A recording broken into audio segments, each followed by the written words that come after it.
Which quarterback do you trust more in this game? Because you can go either way with this answer, and I think both ways are acceptable.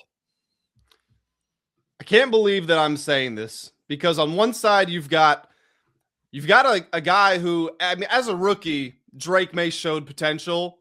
He did not play well. There is a difference, but he did show potential, and sometimes that's all you're looking for. Gets to his second year, could become the youngest quarterback to ever start and win a Super Bowl. That's one side. On the other, Sam Darnold, taken with the third pick, universally regarded as a bust, goes from the Jets to, I don't even remember the timeline, but he's with the 49ers and he's with the Panthers. And now he's with the Seahawks after he stopped with the Vikings. He's had this wild turnaround. So who do you trust more? Like you said, it can go either way. My answer is Sam Darnold. And that might sound like I'm discounting what Drake Maye did during the regular season. Here's the thing. For Sam Darnold to do what he did in that NFC Championship game, that one game to me was more important than any season Drake Maye could have put together. And that's saying a lot because Drake Maye was outstanding during the regular season. But 25 of 36, 346 yards, 3 touchdowns, no turnovers. You couldn't have asked a quarterback to play a better game than that. And you can tell because Matthew Stafford was also nearly perfect against the number 1 defense in the NFL. And it's not like Sam Darnold had to go on a game-winning drive or anything. They just won the game. I don't want to say comfortably, but they were never like overly stressed. They were never playing from behind in that game. So heading into this matchup where I think the Rams defense, yes, it had some volatility towards the end of the season. I think they were playing about as well as they could. They weren't really blowing assignments or messing things up. The Seahawks were just beating them. And the Patriots have been really good on defense this postseason, but I don't think they have some extra year to go to that can completely derail Sam Darnold in this game. So with respect to what Drake Maye did, and he deserves to be a second-team All-Pro and all that, he deserved MVP consideration. I'm giving it to Sam Darnold. Yeah, it's a tough topic here because you look at Sam Darnold and he's been through all this adversity in the NFL and he's thrown picks and interceptions and he's fumbled and he bounces back and he's finally in a spot where he feels comfortable. I agree with you on the NFC Championship game. Like getting that kind of performance out of Sam Darnold was the biggest thing that I would need to say I'm more confident in Sam Darnold than Drake Maye going into this football game. But the one thing that Drake Maye did a good job of this season was protect the football. And I think that's why the sacks are so high. Like if you look at Drake Maye, I think he's 4th in the NFL in sacks taken this year. And maybe that's a little bit of him holding the ball too long, a little bit of the offensive line not blocking.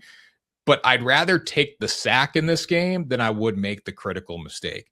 And I don't think the Rams defense, and I know that kind of goes against what they did against the Seahawks in the first meeting because they forced a lot of critical mistakes. But I don't know if they had the guys to force the critical mistakes in this game, where we have to give the Patriots credit as bad of offenses that they have gone against. And this is a different stance for me because I was the one saying that the quarterbacks were just doing dumb things. They still made CJ Stroud forget how to play football. He made some dumb throws. They made him make some dumb throws. Justin Herbert didn't know what hit him. Now, I know he didn't have an offensive line, but that was a dominant performance from the Patriots defense. And then you look at how the AFC Championship game played out. I know it was a backup quarterback, but you still were very good throughout the game. And, you put your offense in a position to go out and win it with a big turnover there. Again, dumb mistake by the quarterback, should never happen, but you still made the play when it had to be made.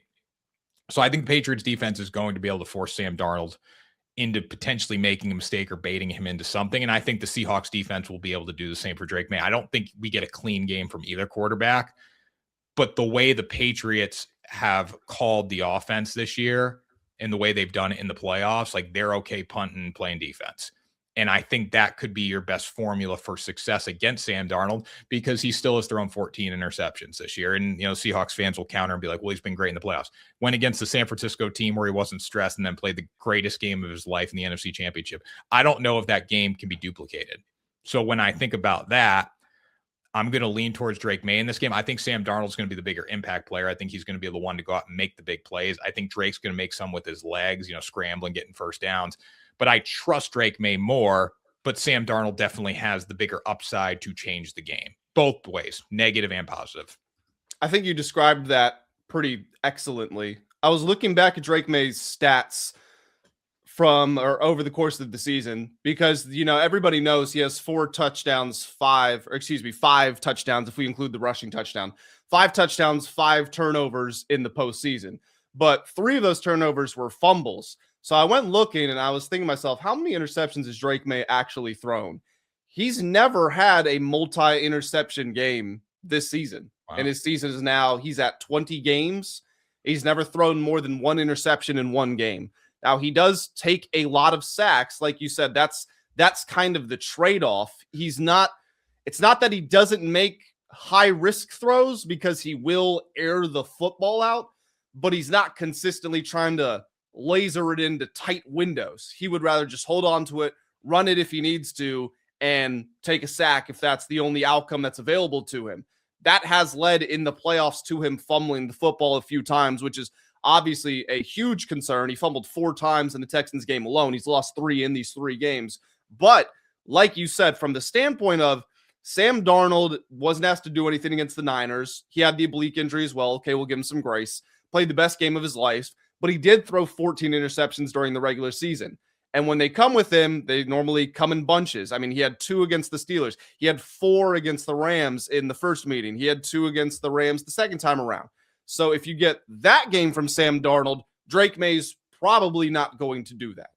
So it's like you said, it's an upside thing with Sam Darnold where if he doesn't turn the football over, it's going to be really tough for Drake May to outplay him. But Drake May is much more likely to play a clean game. Yeah, I don't see a world where the Patriots come out and start like throwing the ball all over the field. I think they're going to try to run, play defense, and just lean on what they've done throughout this playoff run. It is crazy, though, when you look back at the Patriots schedule, because I know there's a lot of people saying they've had the easy schedule and Drake May's just gone up against cupcakes. And, that could be true, but they've still won 17 games. Like, you can't take anything away from them. It's funny just going back through the schedule because you look at, kind of what they had to do. Like, even with the Ravens game when they won 28-24, like Drake still made some awesome plays in that game, but Lamar Jackson goes down. Like, everything's kind of gone their way. So, like, that team of destiny vibe, it just feels like it's there right now. And Drake May has been a huge part of that. So I think Drake May is going to play a clean game here. I really do. I don't think he's going to make a lot of mistakes. I don't think he's going to have Super Bowl MVP level game. He might be the MVP because they win and, Ramondre Stevenson or Travion Henderson doesn't do a whole lot. But this game's going to be on the back of the Patriots defense. And that's probably a spot that they're happy to be in, knowing how turnover prone Sam Darnold has been. Yeah. So while you were talking, I just went back and I wanted to check something. And I wanted to look at what Nick Foles' stats were. And Sam Darnold, don't get me wrong, Sam Darnold's the starter, Foles was the backup, but they're both like kind of just out of nowhere. Like, wait, this is the quarterback in the Super Bowl. NFC teams, kind of flying under the radar, despite how dominant the Seahawks were, they have been flying under the radar. So Sam Darnold in the NFC Championship game, 25 of 36, 346 yards, 3 touchdowns. Nick Foles in the NFC Championship game that year, 26 of 33, 352 yards, 3 touchdowns. Basically identical numbers. Now, I'm not saying that guarantees the Super Bowl outcome, but the thought just popped in my head. I was like, I feel like they were pretty similar. And again, those numbers are nearly identical. Foles in that Super Bowl goes on to have 373 yards, 3 touchdowns, a receiving touchdown, as we all know, and 1 interception. And that's the year they beat the Pats. Yeah. I mean, I look at that Nick Foles Super Bowl run. He was a huge part of it. He was their best player. He was their best player. Sam Darnold can be the Seahawks' best player. He can also be their worst nightmare. Like that's the tough thing about Sam Darnold. And again, Seahawks fans, I think, just go back to the NFC Championship game and think, like, that's not the Sam Darnold we've gotten for most of the year. Sam Darnold is very good. But there's games where he throws interceptions in bunches. Like the reporter that said to Tua, you throw interceptions in bunches. Tua does not throw interceptions in bunches like Sam Darnold does. Darnold is to a whole different level with that. Now, some games he's great. Like, you're either going to get great Sam Darnold or you're going to get bad Sam Darnold. You're kind of going to know early in the football game. So with that being said, I got to trust Drake May. I think Drake May is the guy. And you know what, too? Everyone thinks this game's going to be a blowout. And we're going to talk about the game here in a minute. But everyone thinks this game is going to be a blowout for the most part. I just don't see that happening. It's the Super Bowl. It's the Patriots. We had the blowout last year. We can't have back-to-back blowouts. It's funny we're talking about blowouts. This actually transitions well to a little mini topic that I wanted to get to. I just wanted to give a shout out to John Schneider, who is the Seahawks general manager. He built the 2013 Seahawks that won the Super Bowl. There's not a single holdover from that team, and he has built another Super Bowl team. And that's a remarkable achievement in and of itself. But I just want to I want to go over some of the things he did. So he assembled the defense that had Richard Sherman, Cam Chancellor, Bobby Wagner, Earl Thomas, KJ Wright, Malcolm Smith, Bruce Irvin, Michael Bennett, and Cliff Averill. He drafted a bunch of those dudes. He got them all on that team. On top of that, he drafted Russell Wilson. He signed Doug Baldwin as a UDFA. He signed Jermaine Kearse as a UDFA. He traded for Percy Harvin, and he traded for Marshawn Lynch. So you can't do a better job of roster building than he did with that team. Tears it all down, and now he rebuilds it with this team where they led the NFL in points allowed per game. According to DVOA, they're the 6th best team in NFL history, at least as far back as the data goes. He took the risk on Sam Darnold. It worked out. He traded DK Metcalf for a second-round pick, which he used to trade up to draft Nick Emanwari, who looks like the best defensive player in the entire playoffs. It's just wild how well-built the Seahawks team actually is. Yeah, I mean, it's sad what Pete Carroll did to this team. What was that, 2016? That was 2016, I think. 2017? Oh, are you talking about when they threw it at the goal line? Yeah, before it had to be ripped down. That was 15. 15, so they won at 13 and then 15. So that was the 16 Super Bowl, though, right? No. It was the Super Bowl in 15. It was the 14 season. Gotcha.